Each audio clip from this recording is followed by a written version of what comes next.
Hi, everyone, and welcome to SideQuest 23 of High Scores, High Stakes, the podcast that eagerly awaits games down their wish lists, but we know we'll only play 20 odd minutes of them all. I'm your host, as always, Mr. Luvva, and with me is my co host. Good evening, love. It's Tomahawk here. I am not gonna lie, I'm very tired this week, but that more side quest. Yay! Let's do this. Yes, yes, I am also very tired. It's very late today, and it is extremely late in the week. The latest we have ever recorded one of these things. Uh-huh. And there is no excuse for any of this because what we're talking about today it was last weekend. But here we are. That is what it is. Busy It is the lives. it is the high score, high stakes way, isn't it? And speaking of the high scores, high stakes way, what is high scores, high stakes? High scores, high stakes is four friends that play each other every week in PlayStation Gaming Challenges. Every week we pick a new game, and every week we play a challenge in that game. And we compete with one another in a league table. Winner gets 1 point or 3 points. Second place gets 2 points. Third place gets 1 point. Last place gets no points. We are in our side quests because obviously our main season ended 3 weeks ago now. Tomahawk, can you believe that? 3 weeks ago. Crazy stuff. I Our know. time's flying. It is. It is. Our SideQuest series is just us talking about everything PlayStation and everything games. Every week is like a brand new podcast. And speaking of brand new podcasts, Tomahawk, we are not brand new anymore. However, Oh, we are still at the point of our growth where we're telling people to go and follow us all over the internet. And I can hear the audience going, where can we do that? Well, direct your browsers to highscoreshighstakes.com, and there where? you will find there you will find on top of the page little links that will bring you to everywhere you can find us on the internet, including Instagram, Twitter, Twitch, YouTube, the whole heap. So highscoreshighstakes.com. If you have already visited there and follow us on all of them, but you haven't yet left us a review, please do that now. Give us a review, whatever star value you think High Scores High Stakes is worth. And if you've already done that, but you haven't yet left a written review, please do that. I've no idea what they do, but way bigger podcast than us. Still ask for it. Therefore, how do you like it? That's it. We just follow the crowd. We don't set the rules, we just follow them. Exactly, Tomahawk. And speaking of setting the rules, I need you right now to tell me, what are you playing? I don't want to talk about Final Fantasy this week. So I've been playing Dredge on PlayStation Plus. Ooh, you found it? I define far into it. My character has managed about 70 days at sea, has several mental breakdowns, and I'm just catching fish. That's Okay. kind the plot is loose and it's told mainly by like messages in bottles and kind of hmm villager clues and stuff like that. They'll give you missions and you go off and catch fish and bring it back to them and then they pay you and then that helps you kind of upgrade your boat and pay for repairs and everything like that. Okay. It's not the game I thought it was going to be. I thought it was just going to be this like little fishing sim. It's hmm like a little fishing sim with this real dark uh undertone to everything and you're trying to figure out why this eternal fog is surrounding these series of islands, why all these like monster fish are trying to kill you, and you just go off and searching for sunken treasure really and just upgrading all of your kit. It's a great wee game. Okay. Okay. Yeah, it sounds all right. Great wee palette Sounds all cleanse right. of the art style.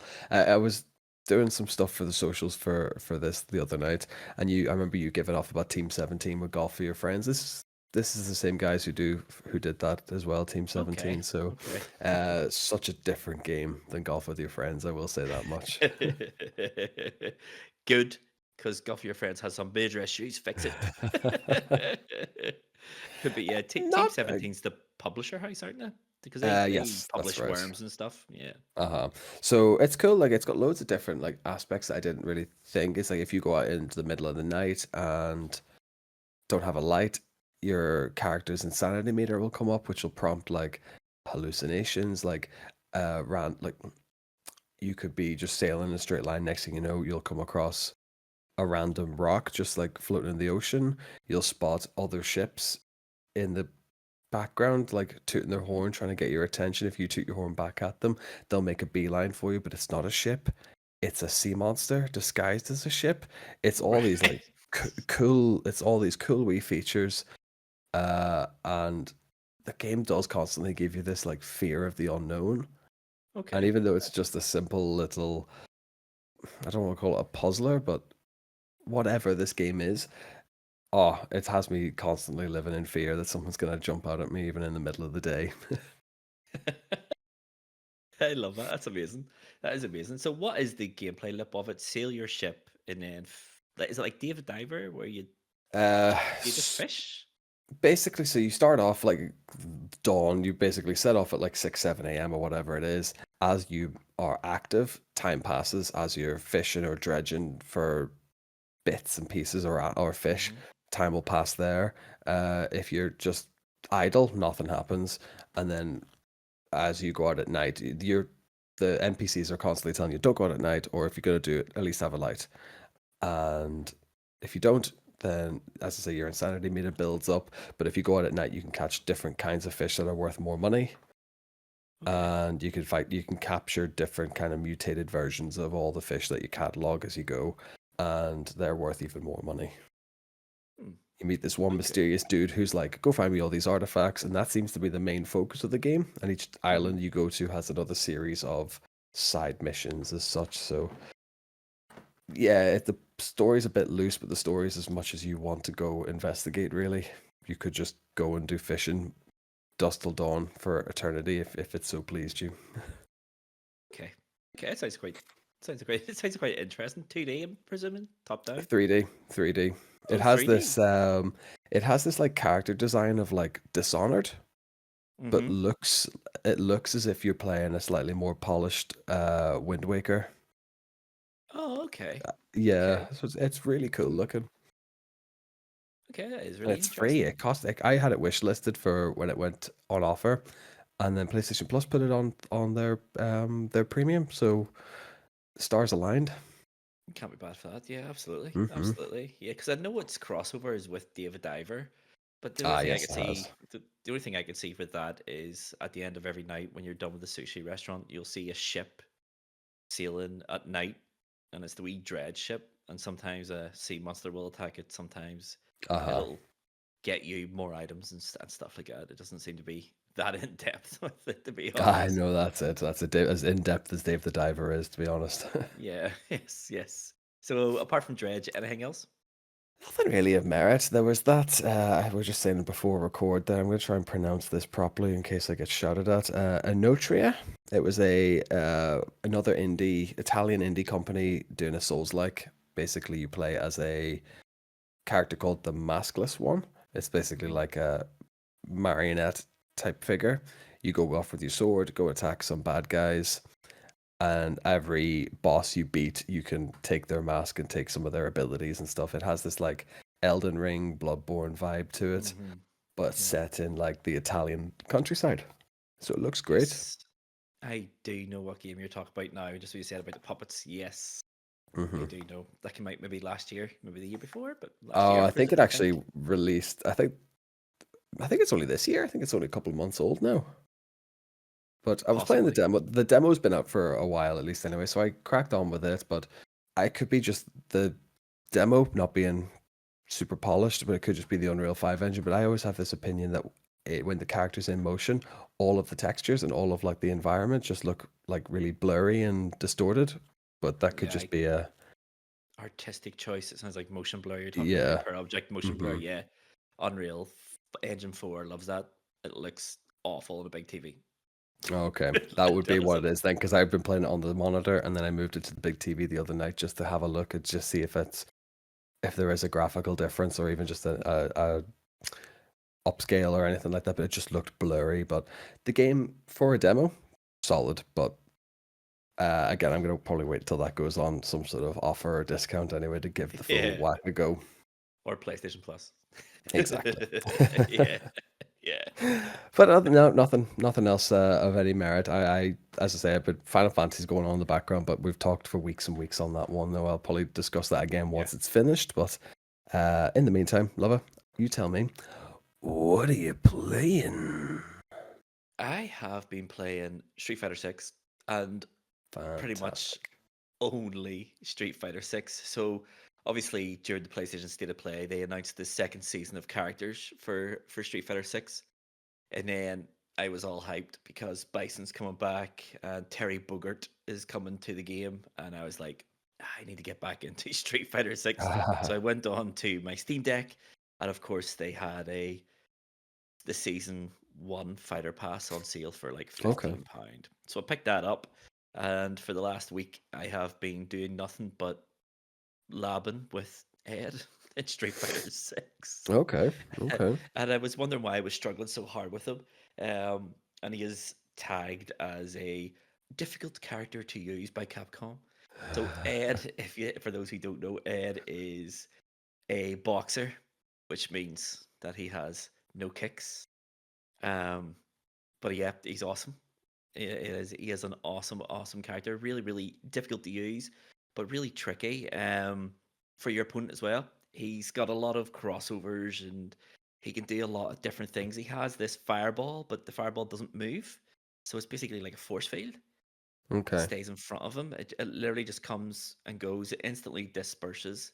But it's really, really useful for like throw techs and stuff like that. He's a really interesting guy. I don't think I've ever really played like a character like this before. I mean, Street Fighter's had boxers before. I mean, you've had what's his face from Street Fighter 2, who's named Balrog, and you've had Dudley from Street Mhm. Fighter 3, but they were very much straight up just heavy hitting boxers where Ed Yeah, doesn't yeah. hit particularly hard, but he's just got this great moveset. And one of his rushes is just he just runs at them, and you can either cancel that completely until you stop dead and hope to whiff, or you can just go in and then hit your double dash forward again, and he will dodge hits. He's really interesting. Oh, He's okay. a Yeah, really he's he's really a like bit more complicated than really most brawlers. complicated. Okay. I Is thought this is go on ahead. Oh. is he the same fighter? Oh, no, oh, this is so. I'm so glad that we're doing audio only today because I've just been Yep. silly at my setup today. Is he the fighter that I've been seeing on Twitch that people are just like winning with like hitting the same button over and over again? It's like a 3-hit combo or something like that. But Yeah. it's like if you chain it well, he can't be defended against. Quite possibly, yeah, because his low kick is obviously a low punch, but it only has like I think it's a 5 frame startup, so it's the quickest move in the game that I know of, I think. And yeah, if you just tap it, yeah, you can just infinitely chain 3 hit combos, but you can get out of it like you should be able to get out of it with a well timed block or parry or something. I don't think it is feasible. It could be an infinite, but I've never landed it as There an was infinite. It's quite there was easy to something I find it. did see. It was like there was someone on Street Fighter. He basically just like hits circle, circle, circle, circle, circle, circle. And if you keep getting caught in it, and people are like rage quitting because he shows up in their lobby and he's like, I'm not fighting him. Yeah, some of his level one special is a flurry of punches that ends in an uppercut. His level two is a longer flurry that ends in an overhead, and his level three like critical arts is great. So it's basically he just punches him so hard they fly back, and then these boxing ring ropes come and basically tie them by the wrists and ankles, and then he just walks around just boxing Oh, them like okay, Rocky boxed the old cowhide in Rocky. brilliant. But he's a very good character. He's very, very, very difficult though. Very difficult. But my viewpoint is if I can get good with Ed, then surely what I learn with Ed I can use with every other It's character in the game. transferable, absolutely. Yeah. Yep. So that is Nice my one. gameplay. Trying to get good at Street Fighter and failing miserably. I think my record online with him in ranked is 5 losses, 2 wins. Oh, So make of that what you will. tough. I'm currently in Iron, I think. So really low down, but we'll get there. We'll get there. Ah, Don't sure, worry, we'll sure. get there. It's one of those games that it's gonna have this like generational lifespan really before you see a Street Fighter 7. Yeah, So you have time to get good, and I think the player base is just gonna sort of ebb and flow anyway. So yeah. It's the same as every fighting game. Once it'll die around about mid-season, and then they'll release a character, and then people come back to it, and then people come back to it for tournament month, which is every June. Really, aye. same as every other fighting game. But yeah, that is it. Speaking of seasons of things, we are concluding our summer of games That was by the talking. weirdest. That was the weirdest stretch. And you've pulled it out. Oh, You've highlighted it. Now everyone's going, "What was that?" I know, I know, I know. I had to though. But anyway, I yes, keep you right. I'll tonight keep you right. tonight we are talking about the remaining game shows. So rather than go through all of them because there was loads of them, and some of them were really worthless, like the Ubisoft one, Pants. We are going to be talking about the Xbox Summer Showcase, and we're going to be talking about Summer Games Fest itself, rather than talk about the whole thing because both of these shows were the guts of 2 hours long each, and there was about 70 games between the two of them. We have picked two from each one that we like the look of and want to talk about in any sort of detail. And then we are going to be ranking them using the patented high scores, high stakes S rank to D tier, is what we're going to be doing. So I say we get there sooner rather than later, Tom. Let's go. Okay, so Tom, first things first, we'll get Xbox out of the way. All right, so Xbox, their show aired well, last Sunday, so the 9th of June. The main show was an hour and 25 minutes long. I think they showed something ridiculous, like 37 odd games. I Mhm. think it was. It's a whole behemoth. It was a lot of games. And then for the final 35 minutes of their 2 hour slot, they showed Call of Duty. Which at this point of Call of Duty, I don't know why they do this. Call of Duty sells itself. They don't need to do these big, massive look at Call of Oh, Duty. this big grandiose. Yeah, yeah, yeah. They're the same It game looks essentially. it looks the same every single year. Only now we have, I don't know, a blue gun. Do you know what It's I the mean? exclusivity, I suppose. They've spent so much money on it. I think you have to make this big production of it, I suppose, and just bleed it out in every way you can, I suppose. People, it's going to sell so many copies. It's going to sell so Yeah. much in like cosmetics and DLCs, or not even DLCs, what the just enhancements and stuff like that, in-game stuff. Like Yeah. it'll be worth the acquisition I mean, in yeah, we, in one game title. Like we all have those friends who play nothing but Call of Duty, and every year the only game they'll buy is Call of Duty. Call of Duty sells itself. It's a game series I have had zero interest in for a very, very, very long time. And then to make matters worse, at the end of the show, they launched the page, the website, and it says that it needs 300 gigs of hard drive space. aye, that was eye-watering. And then they backtracked on Mental. that a little bit, saying, no, that's only if you download the single player, the multiplayer, and zombies. It's like, still, there's people out there who will That's a do that. lot, like, yeah. That is the Xbox Series X, 75% full, essentially, And with that's Call of insane. Duty. Insane. I mean, But yeah, people will do it. That'll do. They'll just delete Black Ops 4. They'll go into Black Ops 6 or whatever one came I've before this. I don't no know. Yeah, this is how out idea. of touch we are with Call of Duty now. I have no idea. I've actually, I would say I'd look it up, but I'm not going to. It's not worth it, yeah. That's how little interest I have in Call of Duty now. I can But see yes, now a percentage of our viewership is just going to drop off now when as soon as they've said high scores, high yeah, stakes, don't like Call of Duty. What are they? Like, I'm out of this. yeah.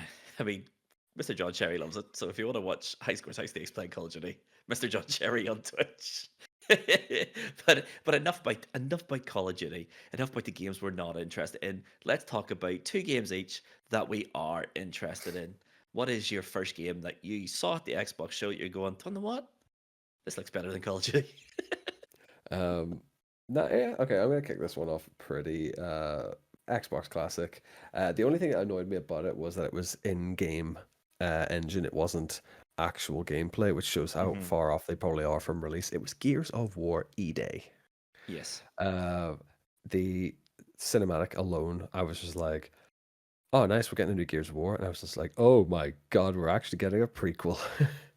Yeah. And I could just see Yes. how that's gonna be. It's such a story that everyone knows, but it's never talked about, I suppose, in the franchise. So this will be a great. I think it'll be if done right, a great origin story.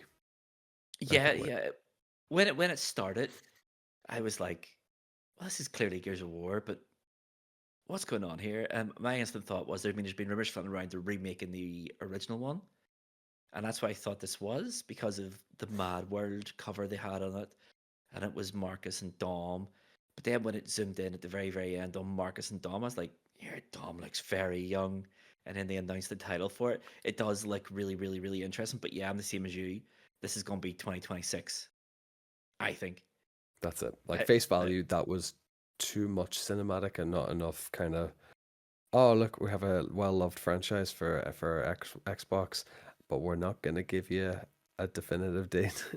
yeah, yeah, yeah, yeah. What I liked about it was it seems to be going back to basics. I mean, I love Gears of War 1, 2, and 3. Didn't hate the one after with Baird and Coltrane, whose the name escapes Oh me right now yes. what it was called. It was all right. Gears of War 4 got rid of all the characters and tried to make like a new cast, and it didn't really hit that hard. Gears of War 5 got better. But yeah, no, I think it's smart. I think as a franchise, Microsoft have had mismanaged that some fears, like kind of like Halo, where it had lost its way slightly, and just as a way of course correcting, just bring it right back to the start, Yeah. break it right down to what it was in 2006 when it released on the Xbox 360, and just start again. I thought, Yeah. yeah, No, absolutely. It's interesting because like it didn't show the what's the classic Gears of War weapon? It's a chainsaw bayonet. It yep, didn't show that. It actually only showed like standard rifles and lances and stuff. So hmm I have a feeling that we're gonna have like a really kind of drawn back scope of combat. It'll still have that like awesome over the shoulder sprint to cover feature, and we'll have assault rifles and all that kind of stuff. And I think it'll kind of be like one of those things that our tech guys have developed the chainsaw bayonet, and everyone's gonna be like, "This is mental. This isn't gonna catch on," and then yeah, they'll end up having to like test it in the field or something. It's got, as I say, it's got potential. Uh, just being an Xbox, I know that Xbox and PlayStation are sort of working to get stuff and franchises cross-platform. I'd love to see Gears of War come to Sony yeah, in yeah. some capacity, but I don't I, think I'd it's I'd going to take happen anytime soon. I'd take straight ports of the original three. Hmm. So Oh, to be honest, I really would. I just throw me Gears of War 1 Ultimate Edition, Gears of War 2, and Gears of War 3 as downloadable content, and I'll lap them all up, every single one of them. They're great, great, great games. But yeah, yeah. no, yeah, I like the look of this. Like you, I wish it was more than just an in-engine cinematic. But I thought it captured the tone. It looked really good. It looked great, in fact. But it's Gears of War. You expect that. Gears of War is the game that maybe buy an Xbox 360 for goodness Big sake. flagship game, absolutely. Yeah, yeah. It was good. It was good. My first game I want to talk about is Mixtape from Annapurna.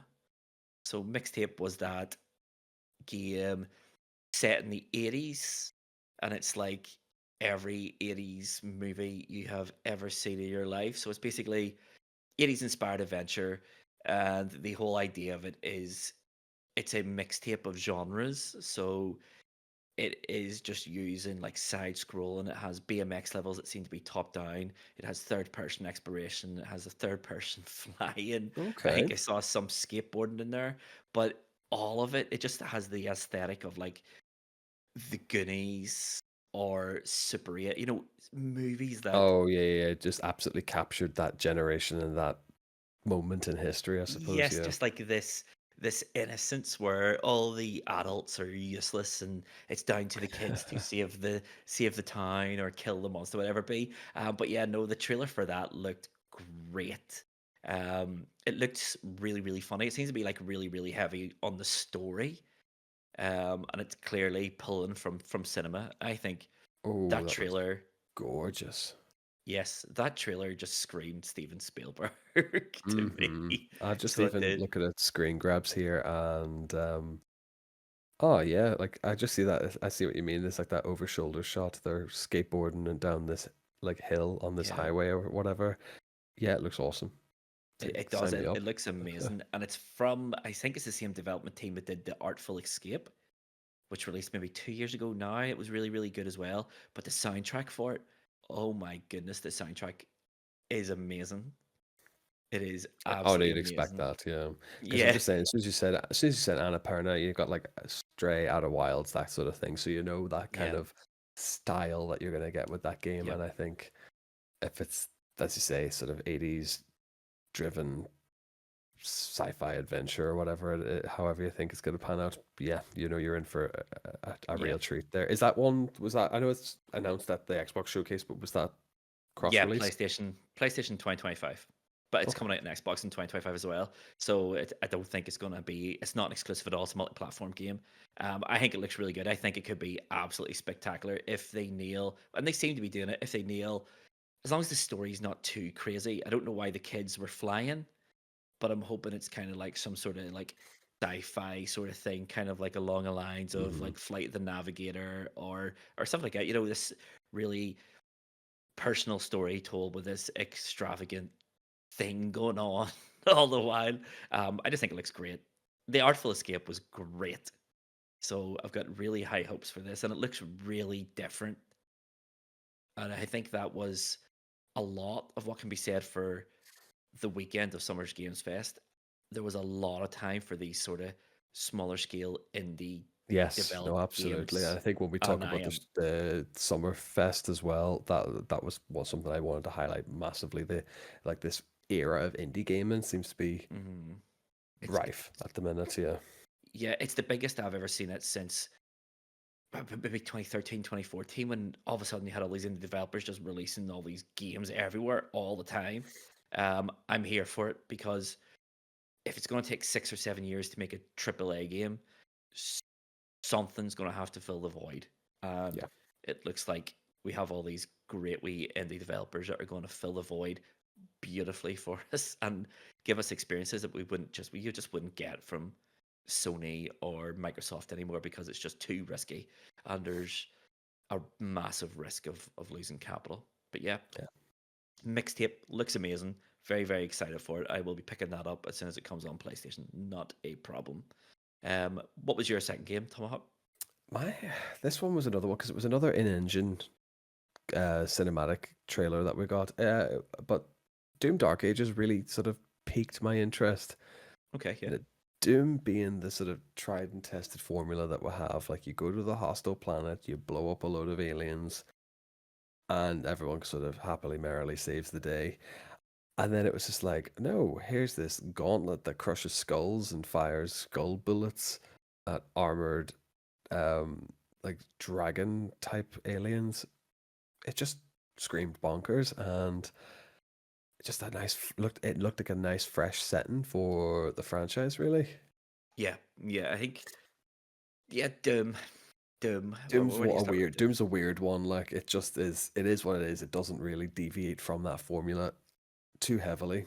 Um, No. the last couple of years, it's been all about that big sort of driving heavy metal Hmm. vibe, but just shooting aliens seems secondary. So Yeah. what they kind of do with this one, I know this one's a multi-platform as well. The trailer, the music was just groovy enough, and yeah, the combat and some of the weapons just looked really different and interesting. And I think some of the monsters are going to be rideable in this one from the looks of things. I think so, yeah. Look, it certainly like that. Yeah, for sure. But it is set in a medieval age, so it makes That's sense to it. have Yeah, monks. I actually quite like that idea that they've just gone. We're on Earth, but we're going to be back in time. It did have this kind of part of me was just like, oh, it's the evil within, or the Evil Dead. Sorry, Evil Dead 3 is Yeah, basically what yeah, I got. Like, yeah. Or that other game where you had all the people traveling back in time to the medieval age with motorbikes and helicopters and stuff. I yes, can't remember what it was called. that looks great though as well. That will come back to me, but yes, it had that just kind of, oh, we've done everything before. Let's go do Army of Darkness for the crack. Yeah, yeah, yeah, yeah. I thought it looked great. I will add a little note to that is I tried, really tried to like Doom 2016 and didn't. I just got Hmm. so bored of what it was doing. Long before the end, I think I just really made it to hell, and then I was like, "Do you know Okay. what? I can't play this anymore. I am I am out." But no, it does look really really interesting. I like the shield that you can use to sort of push forward, and the mace, as you say, it looks very violent. It looks gorgeous as well. It's a really impressive technically. Yeah, it was interesting as well because I think I seen maybe a few days afterwards that modders had instantly got a hold of the spiked shield thing and modded it into the OG The Doom. original Doom, I saw that. I saw that. I love modders, man. I think like let the internet take over. They'll elevate everything really. Yeah, yes. Just here, let's put it in Doom 1993. Here you Yeah, go. why not? It's timeless. It's a timeless weapon, obviously. It would be at home at any Doom title.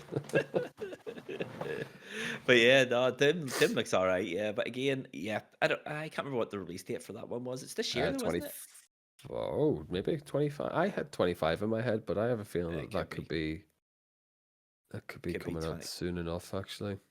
It could have been 25 because that seemed to be the sort of theme of the Xbox show was there was a lot of games shown, but nothing really close.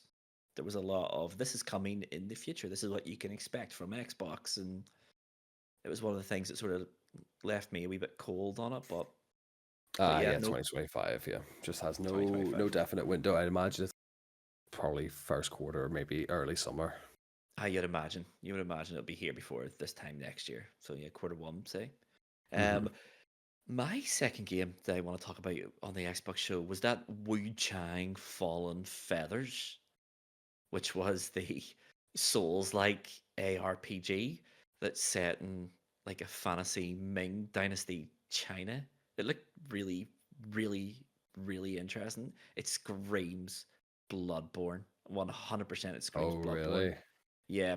So it's basically you your character um has got a disease, and they're calling this disease ornithopy, and it is basically this Okay. disease is melding with her DNA, and it's given her sort of like gifts, and the gifts can allow you to absorb the physical abilities of those around you. So if you in this game, if you kill an enemy, so I'm thinking this is specifically for bosses. If you kill a boss, you can take some of their abilities. And by the sounds of it, like the description on the website, it sounds like every boss will give you like one or two options, and you sort of branch off based on what you pick. Um, Okay. So it's a really but it, unique build every sort of time then, well, I in think that's theory. the sort of in theory, yes. But you know yourself, there'll be a meta and there'll be the ideal build to make this game really Uh, easy. It's clearly a like a Souls like it's a trailer, another one of those in-engine trailers with a little bit of gameplay. Looks really good. Screams Bloodborne. Absolutely just having a screams Bloodborne. bit of a look here there. I seen 505 are publishing it as well, or yeah, so you kind of know what you're getting into with them guys as well. They've did like Control and whatnot, so Yeah, I yeah. think I we're think I just think it sounds really interesting. Looks amazing. It is also coming to PlayStation, so there's that. I there's nothing that we're missing out on really from what No, Xbox were showcasing, which is quite nice actually. yeah, yeah. Well, except for Gears of War, I think Gears of War might be a bit of a push to come to PlayStation. No, that's it. Sure, it'll we can live in hope in that one, but that's it. I mean, I think as a whole, the Xbox show was like, look, we spent all this money on Call of Duty. We'll have a few other exclusive titles in the works, but they're in. I feel as if anyone developing games at the minute, there's very few that are ever going to go. I think this idea of an exclusive is kind of sort of fading away slightly. Hmm. I think it's in everyone's best interest to kind of go cross-platform, really. Especially with some of the money that goes into making the games, they want to make it as Yeah, commercially successful as possible. yeah, absolutely. And obviously, you let the exclusives keep your exclusives for as long as humanly possible. I know that Sony are putting stuff on PC, and Hmm. Microsoft are kind of just going, "No, it's ours." But are they though? I mean, Sony have adopted this interesting sort of tactic of it's on PlayStation 5, 2, 3 years later, we'll put it on PC. Whereas Xbox are like, yeah, it's on Xbox and PC. Day They go one. straight to Game Pass now. Yeah, Hmm. It seemed to be like a big, massive push for Game Pass this. It was strange though. Something I noticed on watching it for fast forwarding through it is not once did they use the words console exclusive. Not once, Okay. which is really strange because usually Microsoft is like exclusive, console exclusive, and all this here. So, but not once did they mention any sort of exclusivity on any game in that show. I think as well, there's been a lot of talk this week regarding the games that they've put on PlayStation. So, Sea of Thieves, Pentiment, Hi-Fi Rush, and Grounded.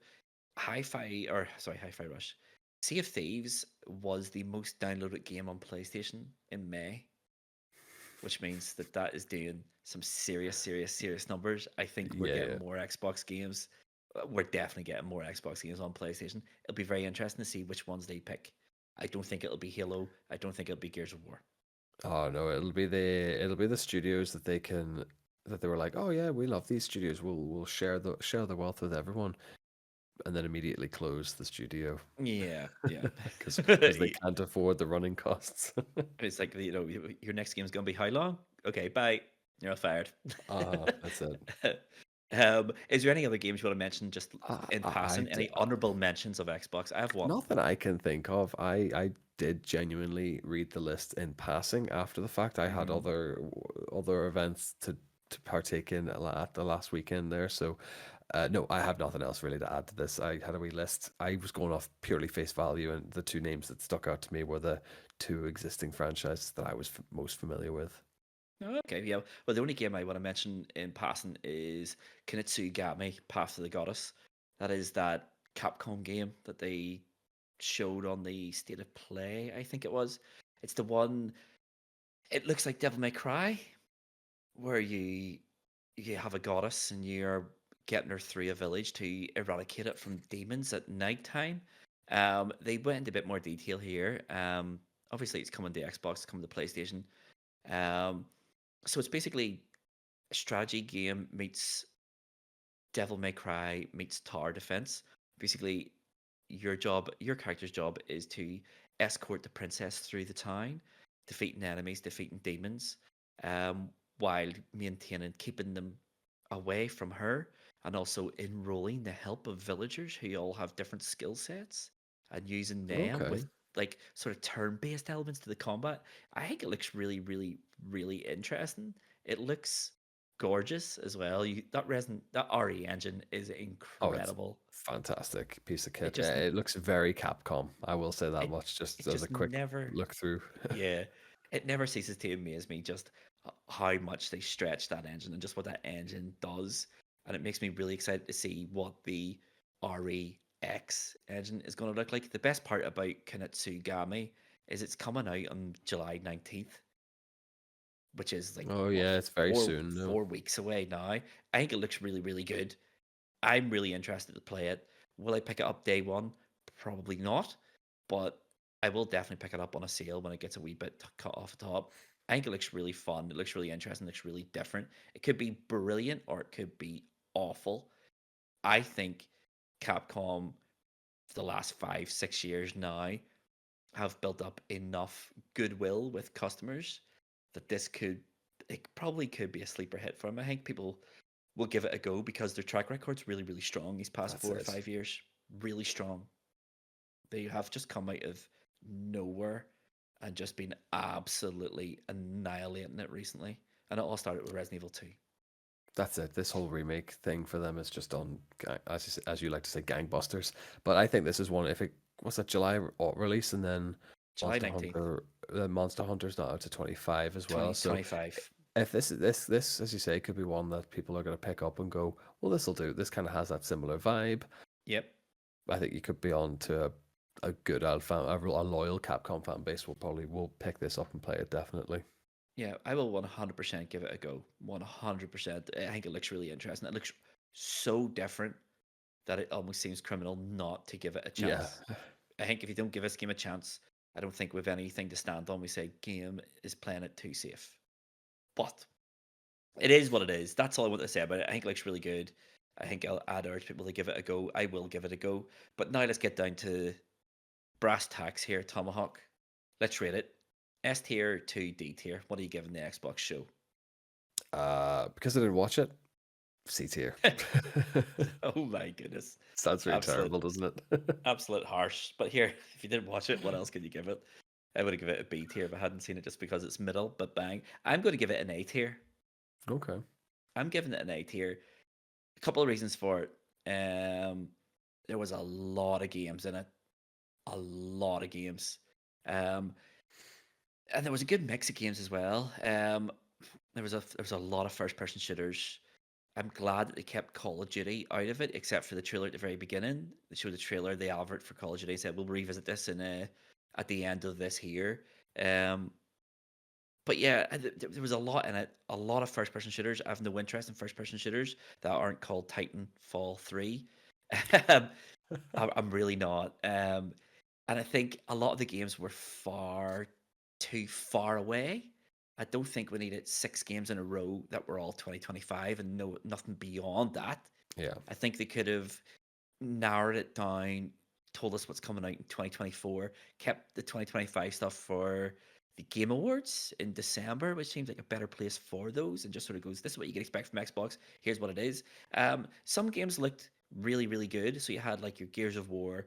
I think personally think Fable looked really good. I thought Fable looked really, really good. In Yeah. fact, some games looked okay, like Doom. I thought looked okay. Um, and he had some games I think particularly that looked bad. And the game that stuck out in my head I think doesn't look good at all was Perfect Dark. Perfect Dark is Oh being no, it didn't. it didn't hit for me at all. It just looks like um Deus Ex, Human Evolved or whatever, Oh Human yes, Revolution, yes. whatever it's called. But it looked really watered down, and there was just some bits of it. I mean, graphically it looked fine, but there was such some bits of it where it's like this is just done to look really cool for a trailer. So there's one bit where Joanna Dark is walking through like a corridor in a wooden corridor, kicks a guard off the balcony, but kicks him through the concrete wall that's there. And I think Oh dear. there That wasn't can't enough be right, force yeah. there. That's just there to look cool in a trailer, and there was a lot of smoke and mirrors surrounding it. Um, and there wasn't too much here that I was really, really interested in. But I think it was better than Sony's show, and I give Sony's show a B, so I have to give this an A. Yeah, I think this is one of those ones where it's like retrospectively thinking about it and then actually starting to like pick through your games to talk about today actually.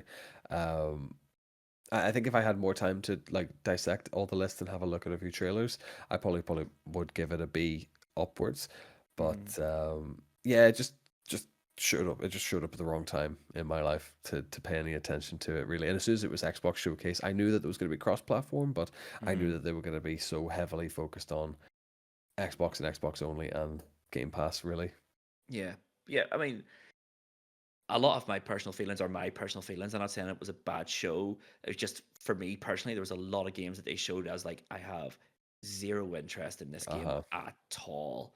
Um, but that's just the way it is. But yeah, Xbox then. So you give it a C tier? Am I right? I'm Excuse giving me. it an Yes, a C A tier. tier. I'm giving it an A tier. I can't give it an S tier because there's nothing that made me jaw hit the ground Nothing at blew your all. There was mind, yeah. no nothing, but there was a lot of stuff that looked really quite good. So therefore, A tier from me, which means that we have to talk about Summer Games Fest, Jeff Keighley's baby, which was aired on the Friday the 7th of June. June. Um, but let's take a wee pause and we'll get to that. Okay, time for Summer Games Fest. Now this one was a full 2 hours. And to be fair to it, a lot of games in it, but for long swathes of the show was I sitting there bored. I really wish Jeff Keighley and the other co-host, Joy, I really wish their parts were cut from this completely because those two have, oh my, they're No so, personality. No they personality whatsoever. they do have personality, but Jeff's personality seems to revolve around look at me and my celebrity gaming friends, and Joy was just so awkward on the microphone, and it's just and you can instantly tell when Jeff Keighley has a trailer for a game he has no interest in. because he's just like, because after they showed Sonic X Shadow Generations, he's just like, yep, okay, Moving on. moving on. It's just like, Jeff, come on, mate. These guys have paid you 250,000 for that That 2 minute spots, trailer. yeah. At least you could show some enthusiasm for the game, even if it's fake. Fake it.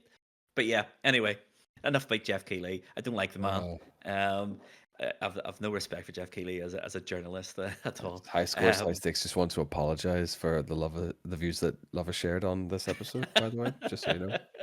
don't say us, Jeff. But yeah, let's talk about a couple of games that they showed here that we're really interested in. I will go first with this one because it's a game I've talked about before, but this trailer was unreal. It was an expanded trailer, a lot more gameplay, and it is, of course, another Capcom game. It is Monster Hunter Wilds. It Yeah, looks yeah, this is incredible. incredible. Unreal. It, I'm so excited for this one. It just mind blowing. it really Mind is. blowing.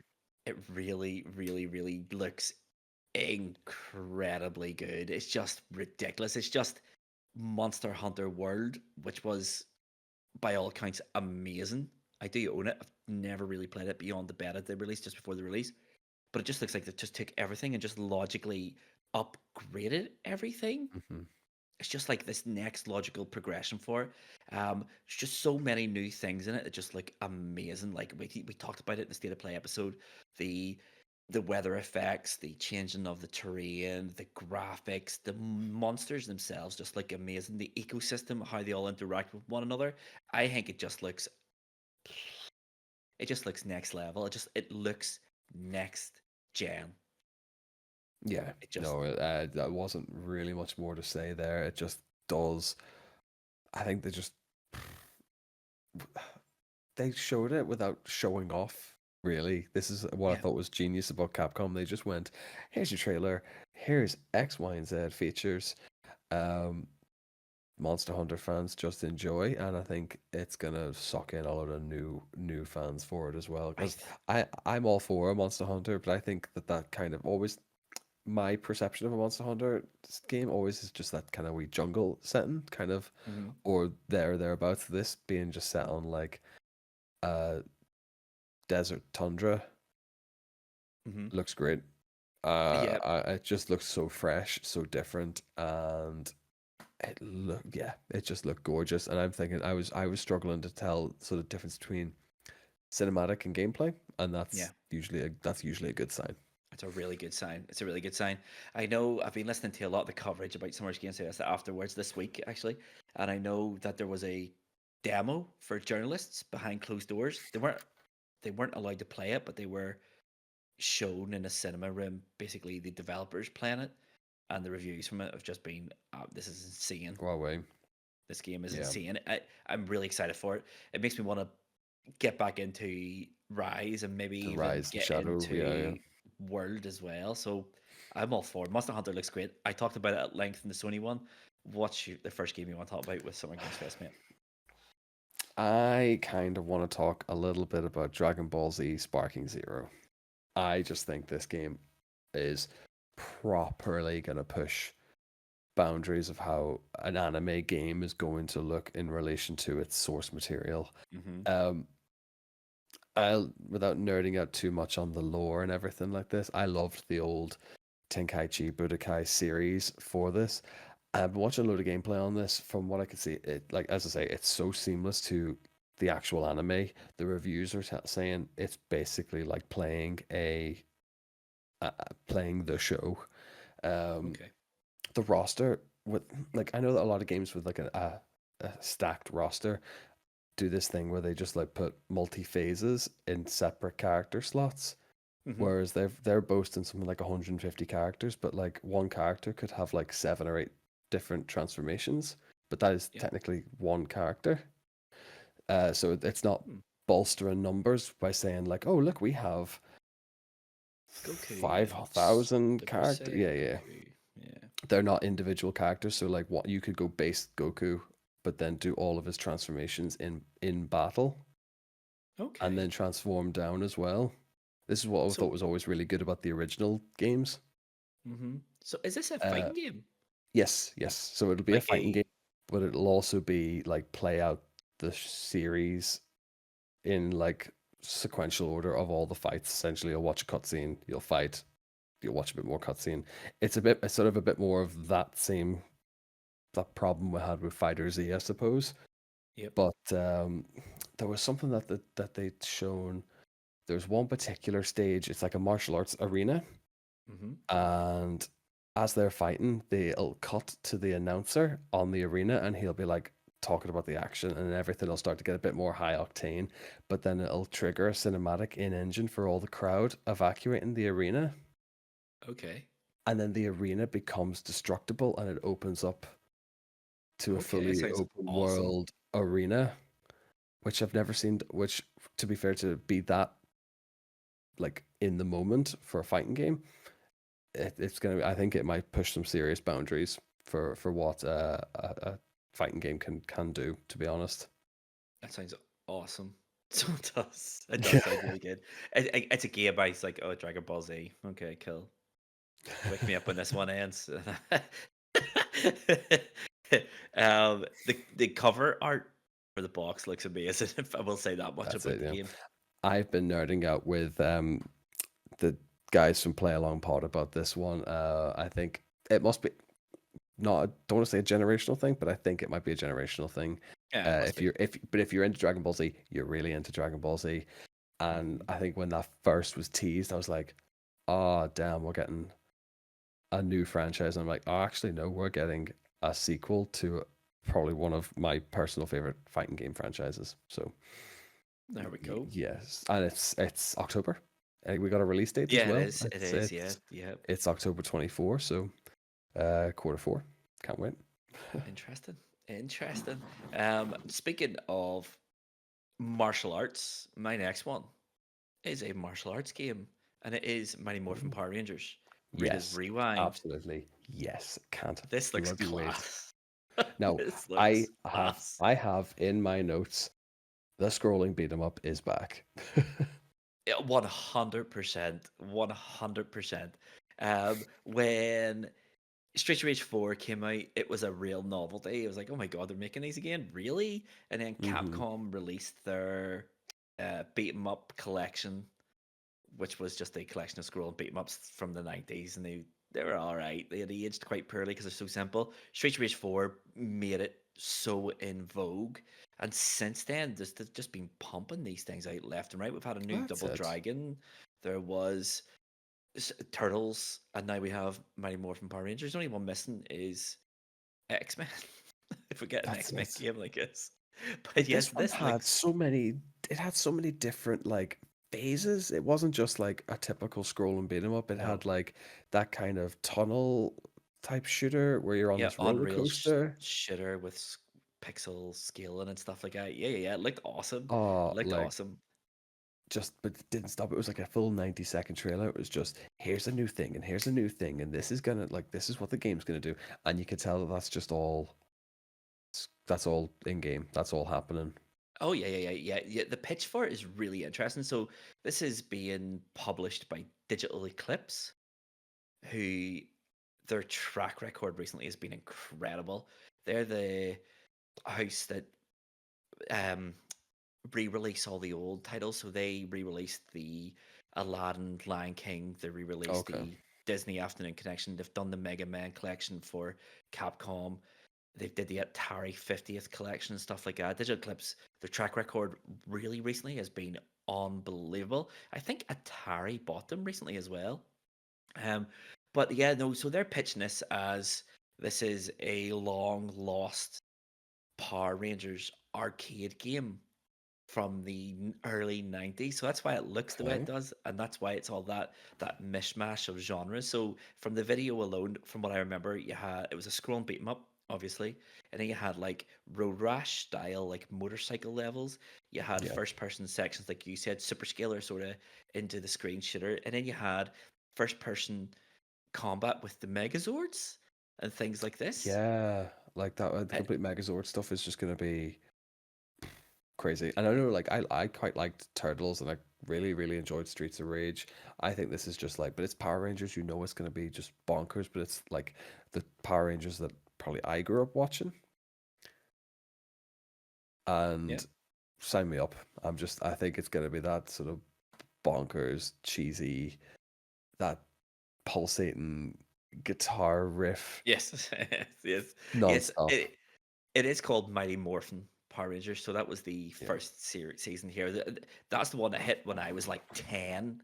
yeah, yeah. And it was like everyone loved Power Rangers. It was crazy. Yeah, I have not watched Power Rangers since I was about 11 or 12, but this has got me so hyped because I love Squirrel and beat 'em ups for a start, but I loved Street Rage. I really, really, really like the Turtles. This looks more like in line with the Turtles. So I Hmm. think the story along the lines of there was a apparently there was some point in Power Rangers lore where Rita went back in time to try to change something. Power Rangers stopped her, but this is no, they didn't. So there's two Ritas, the present Rita One's and a the robot past reader or Rita. something. Yeah. Yes, yes. I think it looks amazing. I'm super excited for it. The pedigree behind it is there. I'm all in for this. I don't think I got a release date though. That's the only thing. Um, but it shouldn't be too far away. No, Just I would say that this one could very well be late into 24, probably. But it, as you say, there was nothing to say a definitive date anyway. yeah, no, I think yeah, it could eke in this year. They might just skip the absolutely stacked winter release and just go Yeah, to it quarter one. just says coming late 24. So this could be December. I would say this is gonna be Yeah. as late as they can get it. Once they get it, all I'm gonna say is it's morphin time I'll because get it. I'm all for Absolutely. this. I'm all Even for if it this. comes on, even if it comes on and it's PlayStation Plus exclusive reduced or something like that, and it's less than 20 quid, which I think Turtles was something similar to it when it came out 20, in around that £20, 24.99, I think, for turtles. But something yeah, like that. Yeah. But sometimes with a title like that, the PlayStation Plus tend to do like a here's 10%, and yeah, that'll be enough for me to go, do you know what? I'll pick it up for that 22. exactly 22 quid, play the life out of it, have fun with it as well. Mm. Yeah, but yeah, Yeah. I think I read somewhere that the guys developing it are some of them were from Ubisoft who did Scott Pilgrim. So there Okay. you go. There's a So there good you bit of go. pedigree behind it then. Yeah, yeah. Scott Pilgrim was a good game, a very good game. Was that your second game as well? I take it. That was actually I had a lot Yeah, to I did have a lot of shared opinions on that one then. What I was quite intrigued by this one as well. Blumhouse. Oh, well, I do want to talk about this at some ish length at least anyway. hmm They've decided that they are now stepping into the game circle, and yeah, they teased. They basically wanted to be a safe and encouraging space for indie developers to, do their ideas, and the spiel on stage is all well and good now, but the trailer that they just dropped a 90-second 2-minute trailer basically and hmm just went, we are doing six, yeah, not even one, they're doing six indie horror titles. I have had a little bit of a back on this here as well. So Blumhouse, I think do some absolutely stellar movies. They just know horror, and the guys running it just know what they're doing. So, you know, if they want to nurture indie horror developers, then be my guest because the range on it just seems great. So hmm they showcase six games. I had to like, Google each individual ones because they didn't go into too much depth on the no, day. So the first one was like a 90s. They all basically had like six different graphical styles as well. So this first one was hmm called Fear the Spotlight, which was done in yeah, like a 90s horror vibe, but like PlayStation 1. It nearly had like Resident Evil style graphics. yeah. This was the one I liked the look of. I thought this one looked really, really interesting indeed. It looked Uh like Alone in the Dark yeah, more that's it. than It's like Resident break Evil. into a school. It was like break into a school, try and find something. Bad things, bad and weird things keep happening. hmm Uh, but again, it's similar to what you had said about that Xbox Showcase game, which is gone from me now. But has that certain era to it, that kind of Yeah, 90s horror slasher vibe. So yep, if it pays off, absolutely brilliant. The next one was uh, Sleep Awake. It was a first yeah, person psychedelic horror. yeah, Again, just look big, bold, neon colors, a load of jump scares. yeah. Uh, Crystal Theater of Idols. This is sort of where Blumhouse, I think, is going to probably maybe nurture this one a bit more. This one was like the sort of Spanish horror one with like all the religious statues sort of Yes. coming to life and rife with jump scares. I think when you're doing horror, religious, and foreign film, that's the trifecta, I think, Yeah, for yeah, sort of yeah. horror game, especially for horror films, at least anyway. The simulation was one that really, really piqued my interest. This is the murder mystery, but you're playing it from the retired game developer Yes. who's Yes. hired by the cops to come and solve this crime. So I have a feeling it's going to be that like whodunit slasher, but the game the game dev is going to have this like blurred reality to fiction thing, and there'll probably be some sort of twist of the writer, the game dev did it or something. Yeah, quite possibly. Yeah, yeah, yeah. I And then, thought. Go ahead. oh, go ahead, go ahead. No, go No, ahead. no, go ahead. Go ahead. Go ahead. I'll keep you to the end. I think the other one as well that piqued my interest was Grave Seasons, the farming sim murder mystery. Y- Yes. So this one, I don't know if you're aware. So on Reddit, there's this Reddit where people put up a description of a game that they have played, but they cannot find the title of said game. I Okay. think it's called Name That Game or something along those lines. But years ago, and I mean years ago, I'm maybe going back to maybe 2012, 2013-ish, someone put up this game. I played a Harvest Moon game, but rather than farming, you killed your wife at the start and you had to hide it from the police. And does anyone know the name of this game? And everyone's like, "What are you talking about? This game has never existed." That There's doesn't all sound these like a like, real thing, yeah. there's all these theories about, well, was this someone pitching a game, or was it a mod for like, is it Stardew Valley, things like this? This game reminded me of that. I think that the people developing this have seen that creepypasta basically and went, why not make it? Because that game looked awesome. Yeah. Oh, it just like the problem with that Sounds so trailer was good. because it was so many games that they wanted to showcase in such a small window that everything just like blended in together. Everything, And it's only yeah, like after this like deep dive afterwards, and I was just like, it's so daft looking, but just had this like throwback to like an old point and click. yeah, yeah. Just I think it's so out there, or like it's half farming sim, half murder mystery. It's Hmm. such a random collection of genres, like, but it's gotta Yeah. gonna have that Jeepers Creepers vibe nearly to it. Yeah, it just sounds silly. It just sounds silly. I mean, but my thoughts on this section of the show was, I'm not a fan of Blumhouse at all. I think they make really middling horrors, and they far too reliant on jump scares. I think I like my horror to be not intelligent. I like horror to be silly as well. But I think it's really easy to scare people by turning up the volume unexpectedly and then turn it back down afterwards. I thought, like you, I thought they brushed over these far too quickly. They all blurred into one another. At the end of the trailers, they're like, we're bringing 6 games. Up until he said that, I thought this was just like one, like I thought it was like a horror anthology. Uh-huh. You know, like, oh, here's 6 really short games. I don't think any of them are going to be particularly long, but it'll be No, really no, no. interesting to see what they do, and just exactly how many games Blumhouse release over the lifespan of their publishing. Oh, that's it as well, because the last one that they kind of heavily showcased was just one that they called Codename Project. That Hmm. that seemed to be it. Yep. This is a joint venture between Sam Barlow and Brandon Cronenberg. Hmm. So, I mean, Brandon Cronenberg, very much the son of the father of horror. Let's Hmm. sort of think about that. And Sam Barlow wrote Shattered Memories and Silent Hill Origin. So you tell me Yeah. what were we gonna go with that game? Yes. I wonder. I wonder.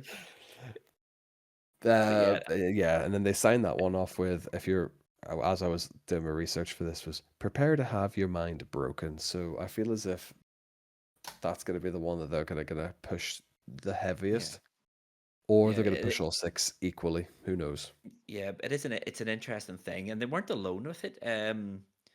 They announced 6 games, and the folks who made Among Us also said, so they announced about 4 or 5 games as well, because they are now publishing for other indie developers on the money they've Okay. made from Among Us, which I thought was Among cool. Us. Okay. That's a really good idea, I thought it actually. was really cool. The trailer was amazing. It was just like, we made it Among Us and it became bigger than we ever imagined. And now it's time we help other people, get That's their dreams perfect. That's too. what you I think it's want. awesome. I really like those wee parts of it. I just thought this is what Summer Games Fest should be about. It should be about celebrating the industry and stuff like that. And it's a thing that gets sorely missed. I think a lot of time, especially on social media, man. If you look at discourse of games, it's just so combative. It's just people attacking each other because the one plays on this box or one plays in another box. It's just like, come on, lads. Exactly. I mean, let's. I mean, come on. Who cares? Let's celebrate. At the end of Let's the day, celebrate. yeah, just like it's the art form at the end of the day, and I think I just yeah, like I think whatever reservations people have about Blumhouse, I think to then go and say, look, we've done movies. Let's now put some of this money that we've made into some indie. I think we said this before. It's like indie games are kind of big at them, like they're huge at the minute. And I Hmm. think to Hmm. like be able to go and say, look, there's 6 games. Let's nurture that and Yeah, let's I think get it's them great. out into the world. I think it's perfect, It's and a it's a perfect great time to move. get into it. Yeah, absolutely. It's a great move. I think.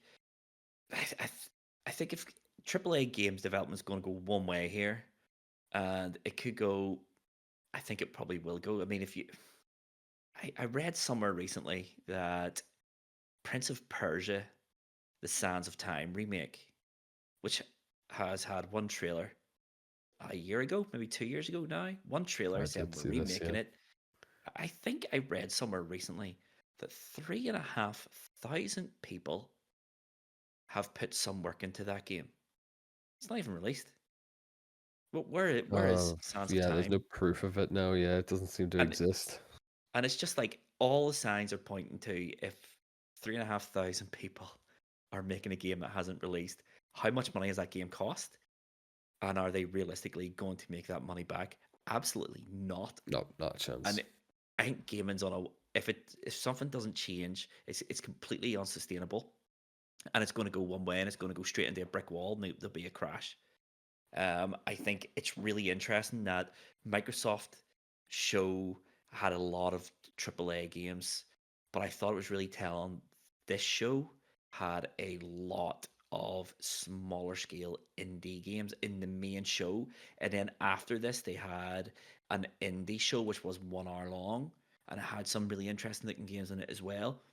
I think gaming has went, here's tiny games, here's mega games, and we have lost those double A games in the middle. They don't exist anymore. We used to get games like we used to get Resident Evil 4, and then we used to get Binding of Isaac, and that was your 3 tiers. Now you have massive Yeah, ones yeah, and tiny ones and nothing else. I think we need to get back smaller scale games. We also need to get back double A games like Hi-Fi Rush, ironically. But yeah, I thought, yeah, I think it's really interesting. I'm not a fan of Blumhouse movies, but a couple of those games look really good. A couple of them I have absolutely zero interest in because of the whole look and sound of them. Nah, but it could be interesting to see what they're doing. I'm more that's interested it. to see how long they persevere with it before they jump out, or they might They just can and embrace it just go back to completely and movies. become Yeah, well, massive. that's it. That's it. I mean, it's very much a time will tell issue on that one. I think the guys that they did interview, they seem very behind it. They're like, look, we've done movies. The guys we have on board at Blumhouse, it's such a transferable genre. Yeah, And I think when horror's done right on any platform, like it just has a real lasting impression. To be fair, yeah. no, I I know what you think, mean. I know what your opinion of Blumhouse is. I kind of would be sharing that at the minute, but I think they've set such a good foundation that some of the more recent stuff I can kind of let fall to the wayside if they're not yeah, like if they have such a minor role in it, really. But they had such a good base for their horror films yeah. that yeah, no, I good staple name at the minute, and I think, as I say, it's a stroke of genius to come in and just go, look, let's nurture some indie talent that would slip through the cracks otherwise, or Hmm. never get made Yeah, altogether. I'm all for it. I'm all for it. I love this. I love this move of let's nurture these tiny little developers. I think one of those games is getting made by one person as well. I think they said. Is The only other note about this was what the girl who came out. for Blumhouse was obviously Scottish, but had obviously been told to try to hide her Scottish accent. Yes, yes, I thought that was weird as well. I thought that was Yes. really strange. It was just so weird. Clearly Scottish, but hid her accent as best as she could. I was just like, okay, she's clearly been told, please tone down your accent. And to be fair to her, she really did. But yes, any honorable mentions you want to mention in the show? I've got two. We got gameplay for Phantom Blade Zero, the game that We we've been did. talking about for about a year now. Yes, the game This that is not the everyone said wasn't real. this is not the game I thought it was, but this is also not a bad thing. Hmm. I was under the impression that we're going to get some sort of like Souls-like set in a Yeah. Japanese setting. We are closer towards the Devil May Cry type. It's going to be like a combo Hmm. slasher. Uh, but knowing what we saw last year when we did the summer showcase, Hmm. knowing that that is now in engine and that does exist, that is a real game. Yeah, It I looks think this incredible. again. I think this could be another like sleeper hit. I think a lot of people aren't going to take it as seriously because there's a whole plethora of genre that already exist. Hmm. But I think some of the newer elements that they brought into it just look great. That like tiger cannon thing that the Yes. player uses, the combo, like the actual like flow of the combo, and the fighting between bosses to like normal enemies just looked great, Yep. and it looks tough as balls. It really does. I think it looks amazing. I got Ninja Gaiden vibes from it more Hmm. than Devil May Cry. It just sort of seemed a wee bit more free flowing. I liked it. Just looks like a tech demo. It just looks incredibly good. It just looks so high quality. Um, there's a reason people said it wasn't a real game this time last year. It is most certainly a real game, and it looks incredible. 2025, I think, as well Yeah, was but I just think the we knew that tentative that was date as going into well. it as well. Yeah. I think that was very much it was going to be a late shower. Like I just loved in the demo they were showing one of the devs, and he was like, "Oh, I'll just show you this like one of the systems in the game that we're implementing," and then he couldn't do it live, and he just Yeah. kept getting killed, and I was just like, "Oh God, God love you," but you know what? That Yes. shows that like it shows that It's it's real. not super engineered, and he's playing that and having to like make it work live, and yeah, I think the boss design looks great. Yeah, yeah. I think the whole aesthetic of it looks really, really, really good. It just looks super interesting. It's obviously extremely high budget. It is a PlayStation 5 timed exclusive at least anyway. But we'll see how it goes. I know the developers for that are getting themselves into a bit of hot water. Apparently, they've been attacked for diversity, and some independent group has offered to come into their company and audit them for $7 million, and they told them no, get out. See, And now so they're several, being yeah, tore apart on the internet by trying to be IGN cancelled. and a lot of other ones. Yeah, interesting. It's an interesting looking game. I think it looks really good. Ninja Gaiden vibes I got from it, and it looks utterly incredible. It's just ridiculous how beautiful that game is. So it is just Yeah, that's crazy. it. I think just like now that it's given me a bit of reassurance that I know that game exists, it's coming, and I think it's going to sort of match, if not slightly exceed my expectations. Now that I know it's definitely not a Souls-like, even if Hmm. it's going to be this action RPG, I know that I can kind of like temper what I expect from this game. No. Yeah, yeah, yep. One of the games I want to mention just honorably is Cairn, which is that mountain climbing simulator. I don't know if you saw that, did you? No, I did not actually. I'm gonna have a wee go Basically, at this. really indie title, looks amazing, looks beautiful, and it's basically just a mountain climbing simulator. It's just designed to simulate the difficulties and the skill sets of climbing a mountain. It looks unreal. It just looks like it could be really nice, really chill. They talked about mountain climbing, um, their mountain climbing experience in real life, and one of the devs was like, my dad went to climb with a team of 15, and seven of them died on the mountain, and it just made this big mystique about mountain climbing, and it showed the game. I think it looks great. I think it looks really, really different. It looks really, really interesting. It has a beautiful art style, and it could be just really, really different. Sure, I'm getting like vibes of like some sort of Journey meets Limbo, but with Yep, like a much brighter, palette. kind of slightly realistic looking palette. Yep, So I I think it think that looks could be amazing. onto something there. It looks really different. It could be something just to play every now and again, just to go through it. I doubt it'll have much of a story, but it does seem it hints at a story because she climbs the mountain, gets to the peak, climbs up, and then realizes the mountain's behind this one. Just screams, and then it just ends. I think it looks amazing. Just looks Yeah, amazing. it's gonna have this like poignant message at the end of it. It's like no indie game gets away with just a basic plot anymore. It's gonna have a deeper meaning. It's gonna have some sort of metaphor behind it. I like just looking face value. That looks really good.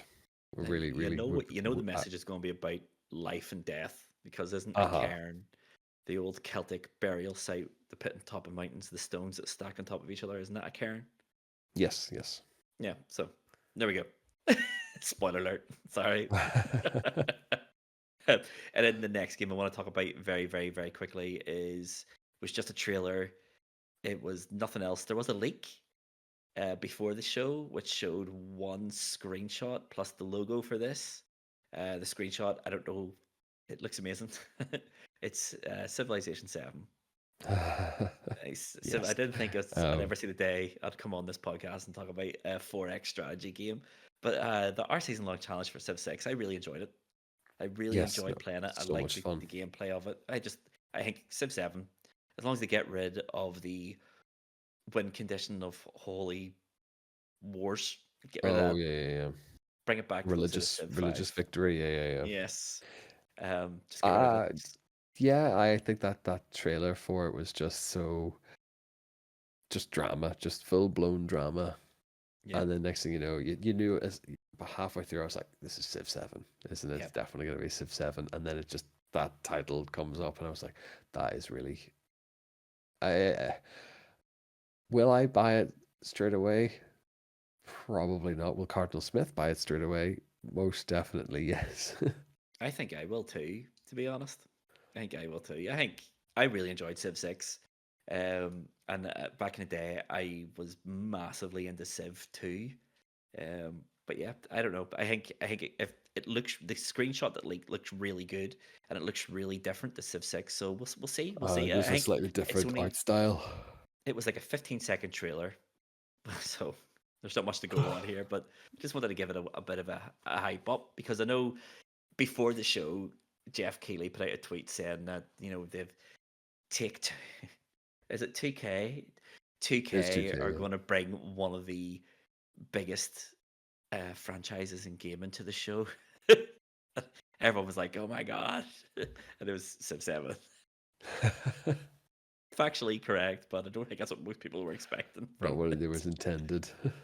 No, they were thinking Take Two. They publish Grand Theft Auto, don't they? No, here's Civ 7. Here's Civ 7. Just thought it was brilliant, brilliant trolling. Anything else you want to mention quickly, or I think, no, I very much happy with what I've brought to the table today. The show let's? overall show was pretty good. Like I think there was a lot to Yep. sort of be said, and there was a lot to dissect really. But you know what What would catches you your eye rank at the it? time, really? Solid B. I think that was a Yeah, solid B. yeah. I give it a B as well. Same sort of problem as Xbox. A lot of games.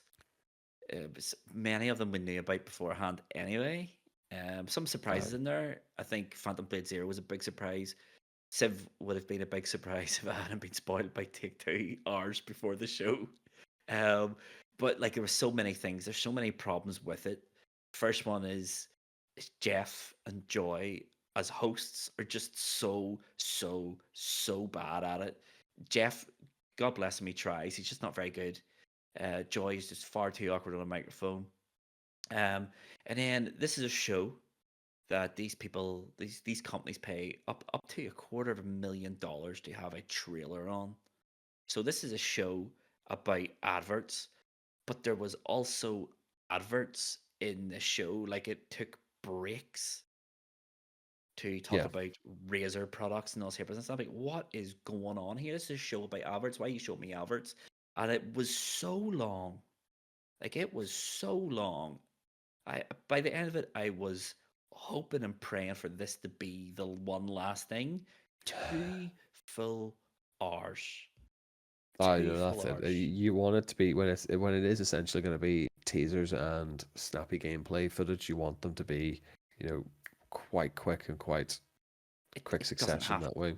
to be 2 hours long. Like it No, really doesn't. They could have cut so much fluff out of it and made it an hour and 15 minutes. Even an hour and 15 minutes is cutting it. But I think the last 7 or 8 minutes of it was just like this musical interlude for a game whose name I cannot remember. And it was the composers mixing it in real time. Well, in real time for the video, and I was just like at the start of it, I was like, oh, I'm really into this. But after a minute and a half, it was just the loop. It was just, and I was like, still what? Why? going. Yeah. Why are we still going? Why is this still happening? Jeff, you're killing me here. the, I give it a the B snap. tier as well. Oh I give wow. it a B tier as well. I thought it was a good show. Not mind blowing or earth shattering, but really, really strong. This is the replacement to E3, wasn't it? Yes, Yes and yes. no, but It's literally just E3. yeah.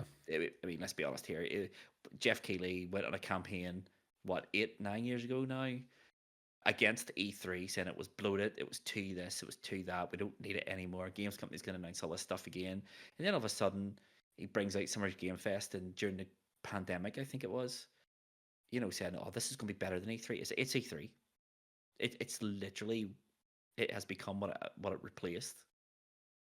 And it's Ah, just that's like, it. are we any better off? We're No. full circle, really. Yeah, Jeff Keighley's better off, but only him. But only him. I noticed that Nintendo have never, ever, ever shown up to it. No, Nintendo are just not paying you that. Just they're throw such a it a direct. closed unit anyway, though. So I I'm love not that surprised. attitude. I would never be surprised. Like Nintendo Nintendo do their own completely thing. ignores it. Nintendo have their own wee niche. They just pigeonhole themselves and they are what they are. Control. They Yeah, you know control what you're their. getting. They control their marketing. They control everything, and I love it. I think more games companies will probably do that. I don't know how much value there is in a show like this anymore, to be honest with you, because things just get lost. I mean, you get a lot of. It's very exciting, and I love it because it's exciting, and it's 4 or 5 hours in the evening where you're sitting watching new game, new game, new game. Yeah, But then by the end of it, like when I was researching for this, I was like, what did they show? I had to yeah, watch this all is of them it. again. I would go to IGN and get their game list. And go, oh, I forgot about that. I forgot about that. Games just get lost in the mix. And Nintendo have went, you know what? No, we're not getting lost in the mix. We'll have it direct at the end of June. They could do every year. Yeah, that's And, it. and the only games people are talking about is theirs. And it's genius. Absolutely. This is why we need more gaming podcasts to dissect all the games that were talked about. So we are only broadcasting the ones that everyone needs to know about, in our opinion. Exactly. In our opinion, which is the right opinion. Well, obviously, But yeah, only one correct but answer. I think with all that being said, 2 good shows, nothing that has me counting down the days to a release date for anything, but a lot of games to look forward to, and I am looking forward to a lot of games. But with all that being said, Tomahawk, I think we could probably wrap us up by going to the wrap up section. Shall we go? Yes, let's do it. Yes. Okay, so that is it. Another episode all wrapped up. Summer Games Fest is over for another year, and now begins the slow and inexorable march towards the Game Awards in December. Jeff Keighley will be hyping that up from tomorrow, I have no doubt. That all that leaves us to do is wrap it all up. If you want to get more content from us at High Scores High Stakes, you can do so by going to highscoreshighstakes.com and clicking on the links and getting all of our channels online, our Twitter, our Instagram, our Twitch, our YouTube, the whole heap. Highscoreshighstakes.com. If you haven't reviewed us yet, please give us whatever star value you think we're worth. If you want to give us a written review, that would be even better. And even if you just tell a friend or a family member who you think might like the podcast, that is all greatly appreciated. With all that being said, Tomahawk, there's only one thing left to say. Oh, say it. Say the I've been thing. Mr. Luvva Luvva. This has been High Scores, High Stakes. See you on Monday. Love y'all. Bye. Bye. I'm waving. There's no need to wave. This is audio only.